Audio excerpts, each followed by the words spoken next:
Hey again everyone, welcome back again di Bitcoin Update. So guys, saya mau quick update. Posisi saya hari ini kelihatannya kurang oke karena harus ke rumah sakit ya buat bawa si kecil. Mudah-mudahan gak ada apa-apa. Dari kemarin panas demam jadi saya juga nggak bisa update. Tapi kemarin udah saya kasih updatean dari live session di tanggal 20 sama teman-teman di SAG.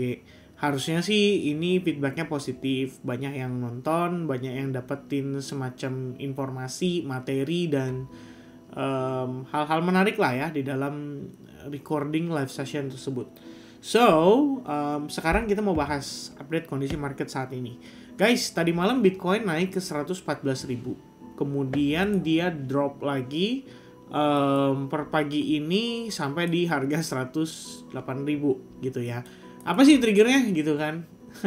Sebenarnya kemarin udah bahas sih sama teman-teman sekalian ya. Ini rangkaian kejadiannya saya bahas dulu, nanti baru saya update setelahnya.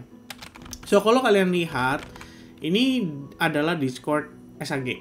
Oke, kemarin saya udah bilang sama teman-teman gitu ya. Kita nggak perlu FOMO guys, ya nggak perlu FOMO, ya kan? Kenapa nggak perlu FOMO? Ya simple aja alasannya. Karena market pasti ada retracement gitu.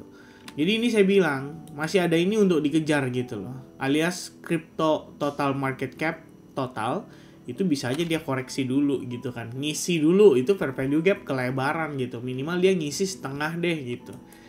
Ternyata dia isi sampai bawah guys.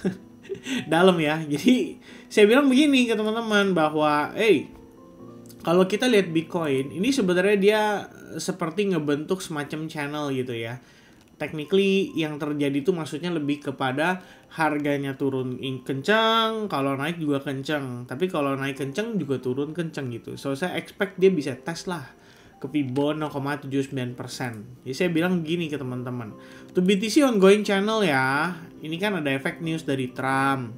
Ketika Trump statement soal kemungkinan gak ada pertemuan antara US dan China, posisi Bitcoin saat ini potensi develop ke channel. Jadi kita bisa expect worst case-nya adalah Bitcoin turun lagi hingga testing area discount yang ekstrim. And that is exactly what happened today. Jadi anticipated dan kita udah waspada akan hal itu. Nah ini bukan lagi yang namanya main dua arah. Jadi buat teman-teman yang masih merasa saya seperti itu, kalian carilah channel yang lain ya. Ini loh teman-teman ya, kalau kalian ingat, saya sampai dapat gift ini menurut saya kayak lucu banget bapaknya ya. Ya emang ini ya, market tuh selalu aja ada alasan buat koreksi, tapi dukungannya atau triggernya itu menurut saya sangat lucu gitu, yaitu Trump. Trump yang bilang sendiri kalau tarif 100% ke China itu unsustainable. Tiba-tiba dia bilang, meeting kayaknya nggak jadi deh sama China gitu kan. Itu pertama. Yang kedua, terus dia ngomong katanya dia mau terapin tarif senilai 155% ke China gitu. Ya lucu ya jadinya ya teman-teman ya. Ya konteks lucu di sini adalah aneh aja sih ya ketika dia ngasih statement kayak gitu. Tapi ya kita lihat market udah mulai menanggapi dengan sewajarnya aja gitu. Kita udah nggak ngeliat market yang namanya panic selling lagi gitu kan. Kita bisa lihat market tuh udah mulai slow and steady, udah mulai geser sentimennya, dan sentimennya itu shiftingnya lebih ke earning report. Jadi kalau kita lihat dari semalam nih, ini updatean terakhir, fokusnya itu lebih ke earning guys. Ya, jadi earnings atau laporan keuangan gitu kan. Mereka pengen lihat ini berpenghasilan nggak nih ya, masih on track nggak nih kalau kita mau betting stock market higher and higher and higher gitu. And I think dengan yang kondisi semalam harusnya sih cukup oke gitu ya, not bad gitu. Kita bisa dapatkan validasi itu dengan cara melihat dari faktor S&P 500 yang setelah Trump keluarin statement itu bikin marketnya turun for a brief moment ya, untuk jangka waktu singkat aja. Tapi kalian bisa lihat itu udah nggak terlalu dipeduliin sama market gitu. Market itu slow and steady, itu creating base. Dan seperti yang saya bilang dari previous video update, kita itu udah dapetin invalidasi Quasimodo. Jadi udah nggak terlalu pusing kalau buat saya ngelihat kondisi begini gitu ya. Dalam artian kalau kita concernnya bahwa ini head and shoulders atau Quasimodo gitu, ini udah invalidasi. technicalnya udah mengatakan lain gitu. Dan sebetulnya kalau kita perhatiin sekarang, si harga itu sudah dalam keadaan membentuk base. Walaupun kita belum sepenuhnya clean breakout ya, kita masih tetap di area supply. So, kalau kondisinya kayak gini, setahu saya karakternya S&P 500 itu sering kayak gini guys. Jadi Anda nggak boleh kaget gitu kalau tiba-tiba ngelihat tar malam ternyata dibanting gitu ya. Bahwa harganya itu sering nanjaknya pelan-pelan, dibantingnya cepat. Set, tapi kemudian naik lagi. Set, naik lagi. Ya kayak gitu. Ya guys ya. Di sini naik, set. Nah, naik lagi. Set, naik lagi. Ya gitulah ya teman-teman. Kayaknya mungkin mereka lebih berani ya, dan bisa dibilang mungkin para pelaku pasar di stock market itu lebih bisa sabar kali ya. Jadi kalau mereka lihat naik ya udahlah kalem aja. Ntar juga pasti ada dipnya gitu. Jadi dikasih dip, set, baru dia orang buyback lagi di bawah. Maybe kayak gitu ya guys. Tapi dari sini kita ngelihat risk on asset kemungkinan besar bisa dapat money flow. Toh saya juga tadi ngecek XAU finally udah mulai ada rejection. Tapi apakah ini rejection yang menyebabkan reversal yang bikin XAU akhirnya bisa mengalami koreksi? I think so, karena ini udah unhealthy. Kita ngelihat dia rally udah luar biasa gitu. Tapi di sini kan kita baru testing ke exponential moving average 34. So, ekspektasi saya biasanya kalau kondisi kayak gini dia bisa rebound dulu. Minimal nanti apa? Dia nyari dulu tuh retracement-nya, dia nyari dulu koreksinya gitu kan. Dia testing dulu, mungkin ke imbalance atau mungkin ke previous support resistance yang ini, baru nanti bisa ada possibility untuk dia turun lagi. Cuman kalau saya boleh objektif guys, ngomong dulu nih sama teman-teman, ini yang hilang cuma momentumnya, bukan strukturnya. Strukturnya masih fine, gak ada masalah tuh. Anda pikir XAU reboundnya di mana? Pas di order blocknya di sini gitu. Jadi dia tetap bisa rebound lagi gitu. Cuman kita udah ngelihat indikasi ini sebagai indikasi awal yang baik. Kalau pada akhirnya uang juga akan mengalami rotasi gitu, akan keluar dari safe haven dan akan mencari risk on yang bisa dibilang bisa bantu mereka mendapatkan keuntungan lebih cepat. Ya kira-kira begitu. Nah teman-teman sekalian, kalau dari sisi liquidation ini udah jelas ya, kemarin kena wipe out dua-duanya, long ataupun short saya rasa kena wipe out. Jadi total 647 juta dollar yang terrecord. Longnya itu lebih heavy sekarang. Yang kemarin tuh semalam shortnya lebih heavy, sekarang longnya lebih heavy. Dan liquidation map mengatakan bahwa saat ini sebelah kiri udah semakin bersih gitu ya. Kita lihat kalau Bitcoin turunnya ke 107.000, 106.500, oke, ada 1,5 miliar dolar yang akan kena. Tapi kalau Bitcoin naik ke sampai ke new all time high, itu akan 15,28 billion dollars yang kena wipe out. Cuma prosesnya belum tentu dia langsung kayak gini gitu ya. Ini kita bisa jadikan sebagai acuan magnet, tapi prosesnya nanti bisa aja dia turun dulu, naik lagi, turun dulu, naik lagi, turun dulu, naik lagi gitu ya. Jadi seperti apa teman-teman? Seperti yang namanya market structure. Ada naiknya, ada koreksinya, ada naiknya, ada koreksinya, kira-kira gitu. Nah, di proses itu, ini kan kena wipe out, wipe out, wipe out, wipe out, wipe out, wipe out, wipe out, wipe out, wipe out, ya, habis, baru ntar selamat lagi. Ya kayak gitulah, guys. Oke? So in the internal structure currently, Bitcoin still doing well. Kemarin kita udah share analisisnya dan sebenarnya on point banget semuanya ya. Udah pada banyak yang nge-DM juga ngasih tahu ke saya kalau progresnya so far so good gitu kan. Bahkan ada yang bilang dia masuknya grup mana tapi dia dapat outlooknya di sini gitu. Menarik kan kadang-kadang orang tuh ya, maunya selingkuh mereka guys. So ini dia, saya mau cek dulu kondisi yang saya post kemarin ya. Jadi saya ada bilang sama teman-teman gini, guys, you can check this daily range. Ini kalau misalnya nunjukin atau ngasih indikasi bahwa si harga itu bisa bertahan di situ, ngasih konfirmasi, ini bisa jadi internal order block yang oke gitu ya untuk creating support. Karena memang di range itu merupakan area yang ada confluence-nya gitu, ada support resistance-nya dan ada order block-nya. Nah, teman-teman cek lagi, balik ke sini. Jadi saya share sama teman-teman ya. Ini prosesnya nih. Awalnya di sini kan sama dong dengan yang saya share di Telegram, nggak mungkin beda ya.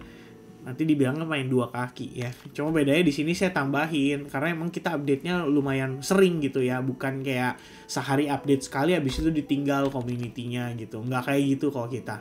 Nah, karena ini kita ada holding di sini ya.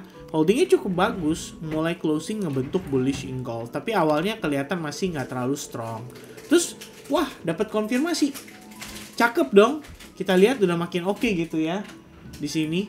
Nah, kita dive in ya, kita lihat proses internalnya gimana. So, ada yang namanya market structure terbentuk, creating higher high and higher low, disertai dengan adanya order block di zona tersebut. Ada fair value gap, so saya kasih marker di situ.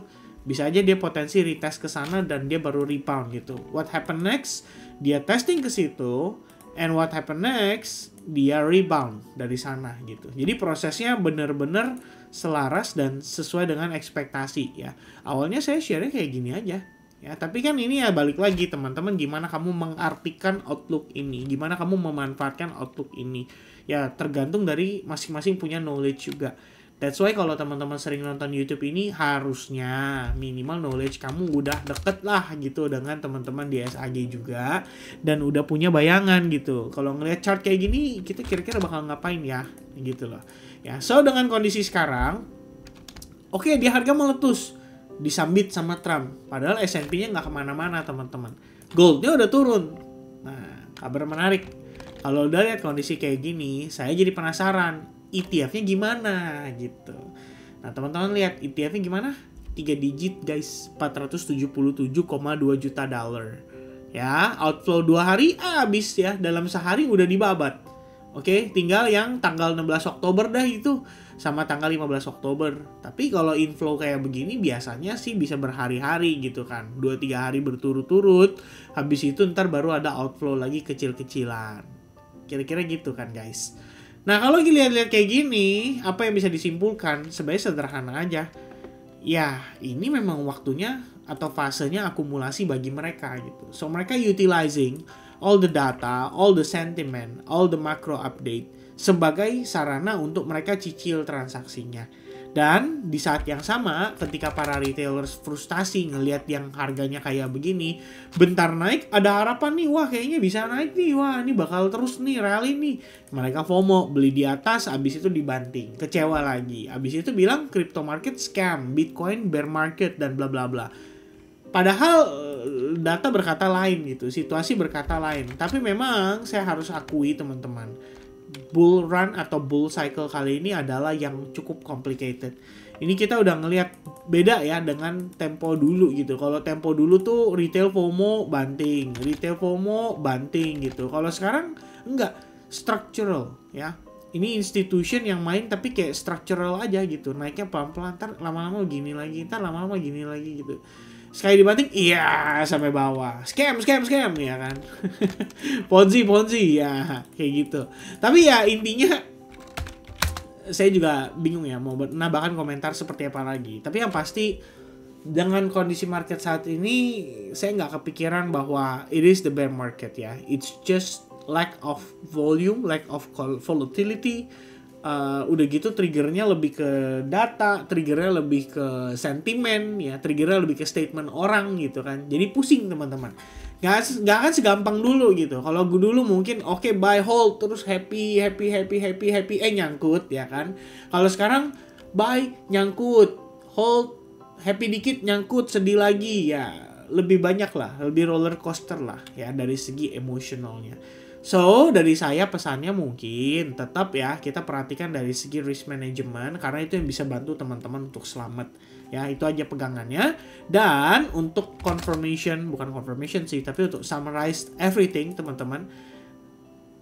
Personally, saya akan nunggu New York Session atau menjelang New York Session. Jadi di atas jam 5, jam 6 baru tuh saya akan coba untuk look for something untuk saya execute. Kalau sekarang teman-teman, ya sekarang sih ada yang di-maintain ya. Lagi ada ongoing long position juga terhadap salah satu altcoins. Ya performance-nya udah oke nih. Ini harusnya udah up by almost 3R gitu ya. Cuma saya memang targeting coba agak lebih, ngejar ke 4,5R. Dan selebihnya udah paling baru bentukannya outlook ya. Jadi saya nggak ada rencana untuk execute. Kalau bisa execute sekarang tuh nggak ada rencana gitu.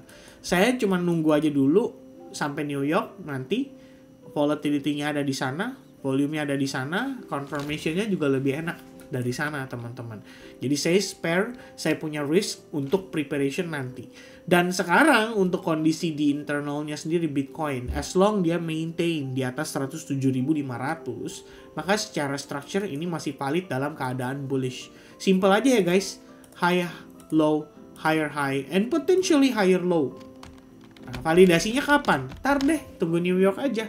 Ya, London saya rasa nggak akan ngapa-ngapain, Trump juga tidur. Ya, tinggal lihat aja nanti after New York, market mulai bangun, kira-kira gimana nih aktivitasnya. Mulai heboh lagi atau enggak, dan confirmation apa yang bisa kita dapatkan untuk kita mengambil kesimpulan atau keputusan. Tapi overall bias, to be honest guys, dari struktur internal. Ini kita ngomong short term, depan mata. Ya, still bullish as long zona ini bertahan gitu ya. Kita bisa expecting Bitcoin untuk nanjak lagi, probably untuk testing kembali ke level support resistance yang bisa dibilang cukup kuat, cukup krusial. Kalau teman-teman perhatiin dengan kasat mata aja di sini kelihatan kok langsung ya, support resistance testing, reject diiringi dengan sentimen dan berita. Jadi itu jadi katalis pendorong aja. Nah, kalau misalkan market udah ready, dia bisa rebound lagi dari sini, probably kita bisa break dari sana dan tembus hingga testing ke level 116.000 karena di sini ada ya zona bolong ya teman-teman ya. Ini pasti fair value gap kalau dari higher time frame. So that's gonna be a bit risky kalau kita lihat Bitcoin udah mulai testing mendekati level tersebut. Alright? So, teman-teman sekalian, itu update dari saya. Thank you very much guys for watching and God bless to everyone. See you guys again in the next update. Cheers. Bye bye guys.